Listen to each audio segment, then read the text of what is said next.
General Custer, with his 5 companies, had been exterminated, a survivor wrote, his hand likely still shaking. This wasn't just a defeat. It was an obliteration, a stark contrast to the confident predictions made just days before. What led to this shocking turn of events at Little Bighorn? Hidden within personal letters, penned before and after the slaughter, lie disturbing clues about fatal errors in judgment, unimaginable battlefield horrors, and the desperate fight for survival against overwhelming odds. The Battle of the Little Bighorn, fought on the 25th of June and 26, 1876, stands as the U.S. Army's most renowned defeat at the hands of a Native American coalition. It marked the zenith of the cultural clash between Americans and the Lakota, Cheyenne, and Arapaho peoples. 2 letters, one from Lieutenant Charles Varnum, dated the 4th of July, 1876, and another from journalist Mark Kellogg, dated the 21st of June, 1876, offer first-hand, personal records of the event. Varnum's post-battle letter conveys both horror and resilience. I shudder to look back upon the events now. In contrast, Kellogg's dispatch, penned before the engagement, reveals the Army's plans and incipient missteps. Major Reno committed a grave error. These letters provide a psychological lens, juxtaposing the Army's confident expectations with the brutal battlefield reality. They illuminate strategic blunders, the underestimation of the opposing forces, and the human will to survive. Beyond merely chronicling events, the letters also unveil command tensions and individual suffering. Historically, they serve as vivid testimony, supplementing official documents that often lack an emotional dimension. The 1876 campaign aimed to compel the tribes onto reservations, a policy that provoked fierce resistance. General Alfred Terry, commanding the overall campaign, devised a strategy to encircle the Native American forces, relying on coordinated movements by columns under Lieutenant Colonel George Armstrong Custer and Colonel John Gibbon. Journalist Mark Kellogg, accompanying Custer's 7th Cavalry, described Terry's Special Order No. 2, issued on the 10th of June, 1876. The order detailed, Major Marcus A. Reno is assigned to the command of the right wing, to proceed up the Powder River, to the mouth of the Tongue River. Reno's assignment was to scout a specific route, up the Powder River, then across to Mizpah Creek, down that creek to Pumpkin Creek, down Pumpkin Creek to the Tongue River, and then down the Tongue. This reconnaissance was projected to take 12 days. Reno's detachment included the guide Mitch Boyer and 8 Native American scouts. Following Reno's scouting mission, Custer was to lead the main body of the 7th Cavalry up the Rosebud River, aiming for a surprise attack on any located village. Simultaneously, Terry and Gibbon, with Gibbon's Montana column, would move via steamboat to the mouth of the Rosebud River, then march up the Bighorn River to block any potential Native American retreat downstream. Kellogg recorded the prevailing optimism within the command regarding this plan. The plan of the campaign is considered by all to be excellent, and its success almost certain. The U.S. Army Command believed its superior numbers, particularly in well-armed cavalry, and the inclusion of Gatling guns would readily overwhelm any Native American force encountered. This confidence stemmed, in part, from a significant underestimation of the Native American forces. Army intelligence estimated only a few hundred warriors, failing to grasp the size and unity of the Lakota, Cheyenne, and Arapaho gathering.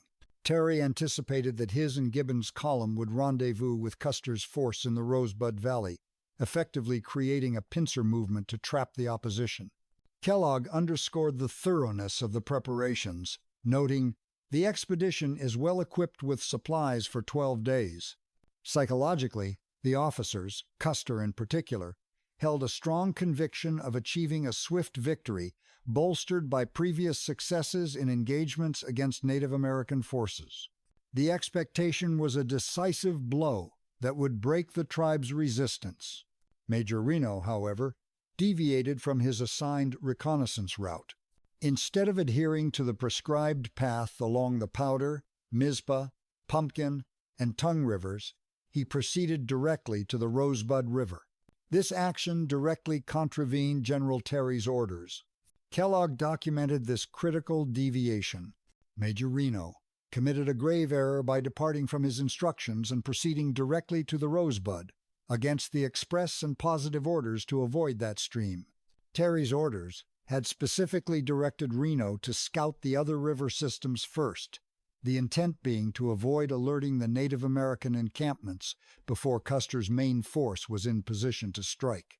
Upon reaching the Rosebud, Reno scouts discovered a fresh trail indicating a substantial village, estimated by the sign to consist of approximately 380 lodges. This pointed to a significantly larger force than anticipated. Kellogg noted the immediacy of the find. The trail was so fresh that Reno's command could have overtaken them in a day and a half. Despite this, Reno chose not to pursue. Instead, as Kellogg reported, he lost his nerve and ordered a retreat, turning his command back towards the mouth of the Tongue River. When Reno reported his actions to General Terry, the commanding general's reaction was reportedly severe. Kellogg quoted Terry as having informed Reno that his conduct was in direct disobedience of orders, using language that could not be mistaken. Kellogg himself characterized Reno's decision as a grave and inexcusable blunder, one that significantly disrupted the campaign's momentum. The immediate consequence was that the trail, now several days old, was not immediately followed up. This allowed the Native American forces time to further consolidate their numbers and prepare for any engagement. Kellogg expressed a grim outlook due to this error. It has materially interfered with, if not permanently destroyed, all hopes for the future success of the expedition. Rumors subsequently circulated within the command that Reno might face a court-martial for his disobedience of direct orders. Reno's actions exposed a potential lack of discipline and an overestimation of his own judgment, which undermined the careful structure of Terry's plan and shook the overall confidence in its execution. On the 21st of June, 1876, at the confluence of the Rosebud and Yellowstone rivers, General Terry, Colonel Gibbon, and Lieutenant Colonel Custer conferred. Reno's abandoned trail, indicating a large Native American presence, became the focal point. The decision reached, as recorded by journalist Kellogg, was that it was unanimously decided that Lieutenant Colonel Custer should proceed with his entire command of 12 companies up the Rosebud Valley. Custer's 7th Cavalry, numbering approximately 605 troopers and accompanied by 36 Native American scouts, Arikara and Crow, commenced their march up the Rosebud on the 22nd of June. Kellogg noted Custer's determined mindset and instructions to his officers. Custer has instructed his officers that if still in pursuit after 15 days, he will not return for want of supplies but live on fresh meat, game if possible, or pack animals if nothing better offers. This displayed a commitment to a prolonged pursuit if necessary. In a move to maximize mobility, Custer declined the offer of wagons for supplies and the additional firepower of Gatling guns, opting for a lighter, faster column that could live like the Indians. While Custer pushed up the Rosebud, Terry and Gibbon's force planned to proceed up the Bighorn River, then into the Little Bighorn Valley, intending to act as a blocking force, effectively boxing in the Native American encampment Custer was expected to drive before him. The march itself was arduous. Lieutenant Charles Varnum, Custer's chief of scouts, later described the terrain. The march was through a most difficult country, with abrupt ascents and descents, circuitous paths, and deep ravines. The scouts pushed ahead, alert for signs. Varnum reported a significant find. "We found a circle surrounded by a brush fence arranged for a sundance, and a stick with a fresh scalp attached.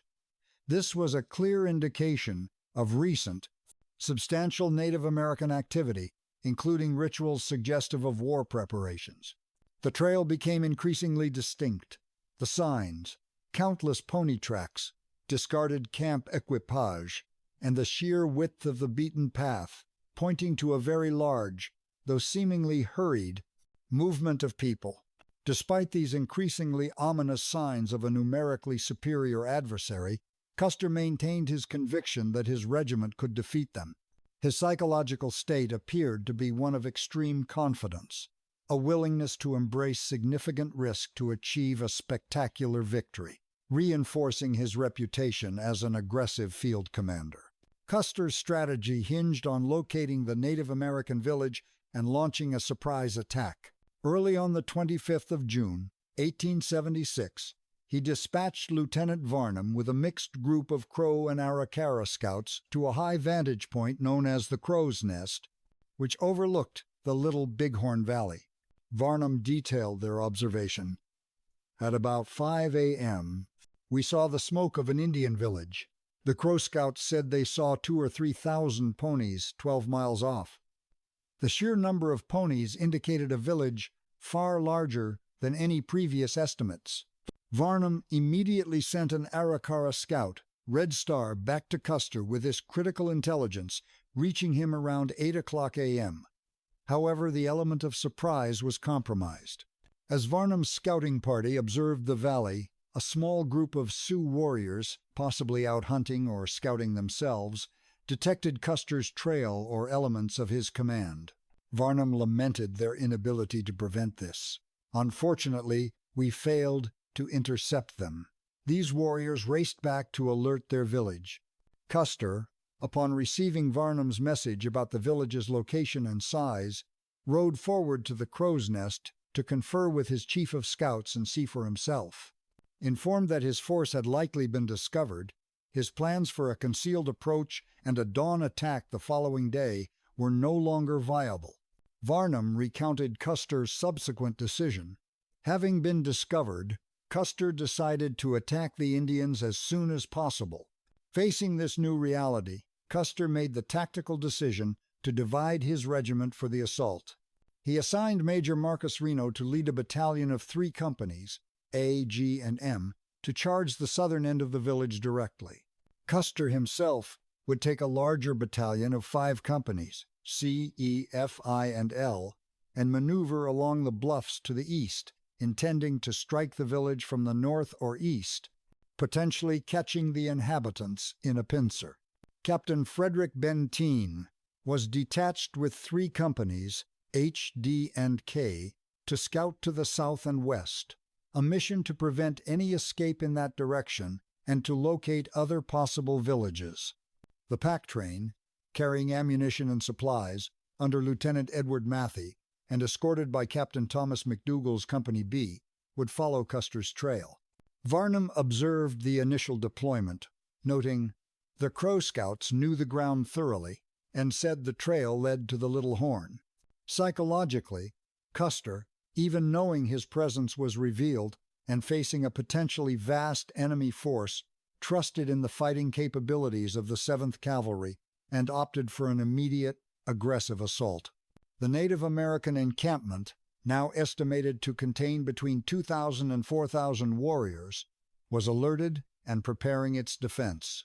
Custer's division of his command in the face of a numerically superior and alerted enemy was a critical and ultimately fatal miscalculation, underestimating both the enemy's numbers and their capacity for coordinated resistance.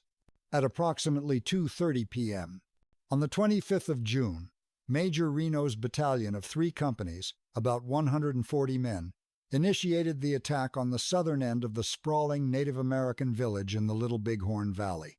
Lieutenant Varnum, having reported back from his scouting mission, joined Captain Miles Moylan's Company A. He recalled, "I saw them go into action and then reported to Captain Moylan to fight with Company A." Reno's troopers advanced at a trot, then a charge, towards the lodges. Initially, they encountered resistance from warriors who sallied out to meet them. Reno ordered his men to dismount and form a skirmish line, their Springfield carbines spitting lead into the village. However, warriors, primarily Lakota Sioux and Cheyenne, began to appear in overwhelming numbers, flanking Reno's exposed line.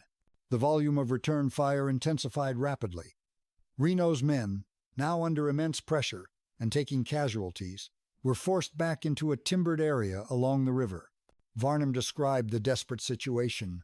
"We were surrounded and vastly outnumbered. We retreated to the woods and then ran to the bluff. The retreat from the timber became a panicked rout.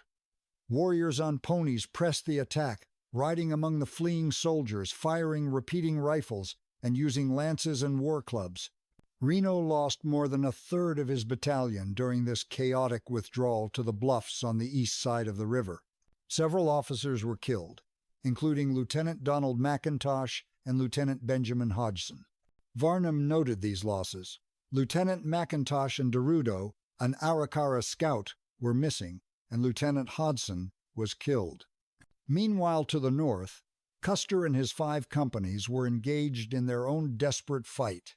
From Reno Hill, the surviving members of Reno's command could hear distinct, heavy volleys of gunfire. Varnum stated, "We could hear heavy firing on the other side of the village." This indicated Custer's wing was heavily engaged. However, within approximately an hour to an hour and a half, the firing from Custer's direction diminished and then ceased altogether. The grim truth, learned later, was that Custer and his entire immediate command of 5 companies, roughly 210 men, had been completely wiped out. No U.S. soldier under Custer's direct command survived. Varnum's later letter would chillingly summarize the finding. General Custer with his 5 companies had been exterminated, about 300 men had been killed, and their bodies stripped and horribly mangled. The Native American forces, utilizing superior numbers, knowledge of the terrain, and aggressive mounted tactics, had effectively surrounded and systematically destroyed Custer's isolated companies. The initial confidence of both Reno and Custer had catastrophically dissolved into panic and annihilation. The division of the 7th Cavalry into 3 separate, unsupported detachments in the face of a vastly larger and alerted enemy proved to be a disastrous tactical error. Captain Benteen's battalion, having found no sign of Native Americans to the south, was recalled by a messenger from Custer. Turning north, Benteen's 3 companies arrived at the bluffs overlooking the Little Bighorn River, just as Reno's shattered command was scrambling to establish a defensive position. The pack train, with its vital ammunition, arrived shortly thereafter. Varnum documented their consolidation. Colonel Benteen came up with 3 companies. "We had about 300 men, fighting desperately until about 9 p.m. This combined force now consisted of Benteen's 3 fresh companies, the remnants of Reno's 3 companies, and McDougall's company, escorting the packs, plus a few civilian packers and scouts. The men hastily organized a perimeter." Varnum noted, "We selected a fairly good defensive position, with the horses sheltered in a depression. This depression, however, offered imperfect cover. Native American warriors, primarily Sioux and Cheyenne, soon swarmed the bluffs, maintaining a near-constant fire upon the pinned-down soldiers. Attacks were relentless, causing significant casualties. Men were falling rapidly," Varnum wrote, underscoring the intensity of the engagement. A severe crisis developed due to lack of water under the hot June sun. Varnum described the dire situation. "We were without water, and the men became furious. Many were killed and wounded in desperate attempts to reach the river for water. A makeshift field hospital, sheltering approximately 40 wounded men, was set up in the center of the perimeter, protected by a barricade of supply boxes and animal carcasses. Despite the overwhelming odds and harrowing conditions, the soldiers held their ground. Varnum observed the transformation of inexperienced troopers. The young soldiers rapidly became veterans, fighting with a ferocity beyond their years. The stench of dead horses and men, coupled with the constant danger and thirst, created an appalling environment. I will not attempt to describe the horror of the situation," Varnum stated. a stark admission of the scene's ghastliness. Using whatever tools they had, knives, tin cups, bare hands, the soldiers dug shallow rifle pits and reinforced their positions throughout the night of the 25th of June and into the next day. The surviving horses and mules also suffered greatly from lack of water and fodder, diminishing the command's overall mobility and preparedness for any further movement. The determined defense by these young soldiers and their officers, like Varnum, provided a notable contrast to the surrounding despair, though it came too late to affect Custer's fate. On the afternoon of the 26th of June, 1876, the Native American warriors began to withdraw from around Reno Hill. Varnum observed their departure. "We could see the Indian village moving off. By morning the Indians were gone." The massive encampment packed up and moved south, up the Little Bighorn Valley, leaving behind a scene of devastation. The beleaguered survivors on the bluff remained wary, unsure if the withdrawal was a ruse. It was not until the morning of the 27th of June that relief arrived. General Terry's column, including Colonel Gibbon's infantry and cavalry, came into view. Varnum recorded, "General Terry, with 5 companies of the 7th Infantry and 4 of the 2nd Cavalry, came to our relief." The sight that greeted the relieving force was shocking. A reconnaissance of the battlefield revealed the full extent of Custer's annihilation. Varnum conveyed the grim discovery. The horrible details were then seen in all their terror. 16 officers had fallen, viz., General Custer, Captains Keogh, Yates, Custer, and Doctors, Lord and DeWolf. Approximately 300 bodies of soldiers and civilians attached to the 7th Cavalry were found, most stripped of clothing and many bearing signs of post-mortem mutilation. Among the dead were Custer himself, his 2 brothers, Boston and Tom, his brother-in-law James Calhoun, and his nephew Otte Reed. Varnum, who had sustained minor injuries, wrote, "I received 2 slight flesh wounds, 1 in each leg below the knee." He also expressed the deep sorrow pervading the command. "I shudder to look back upon the events now, Mrs. Custer, Mrs. Calhoun, their losses are heavy." The 7th Cavalry had lost nearly half its officer contingent. Varnum stated plainly, "Half the officers with us were killed." In the aftermath, Varnum was given command of the remnants of Company 1st, finding himself as the 11th First Lieutenant in the regiment's adjusted roster due to the officer casualties. Later correspondence revealed warnings that had gone unheeded.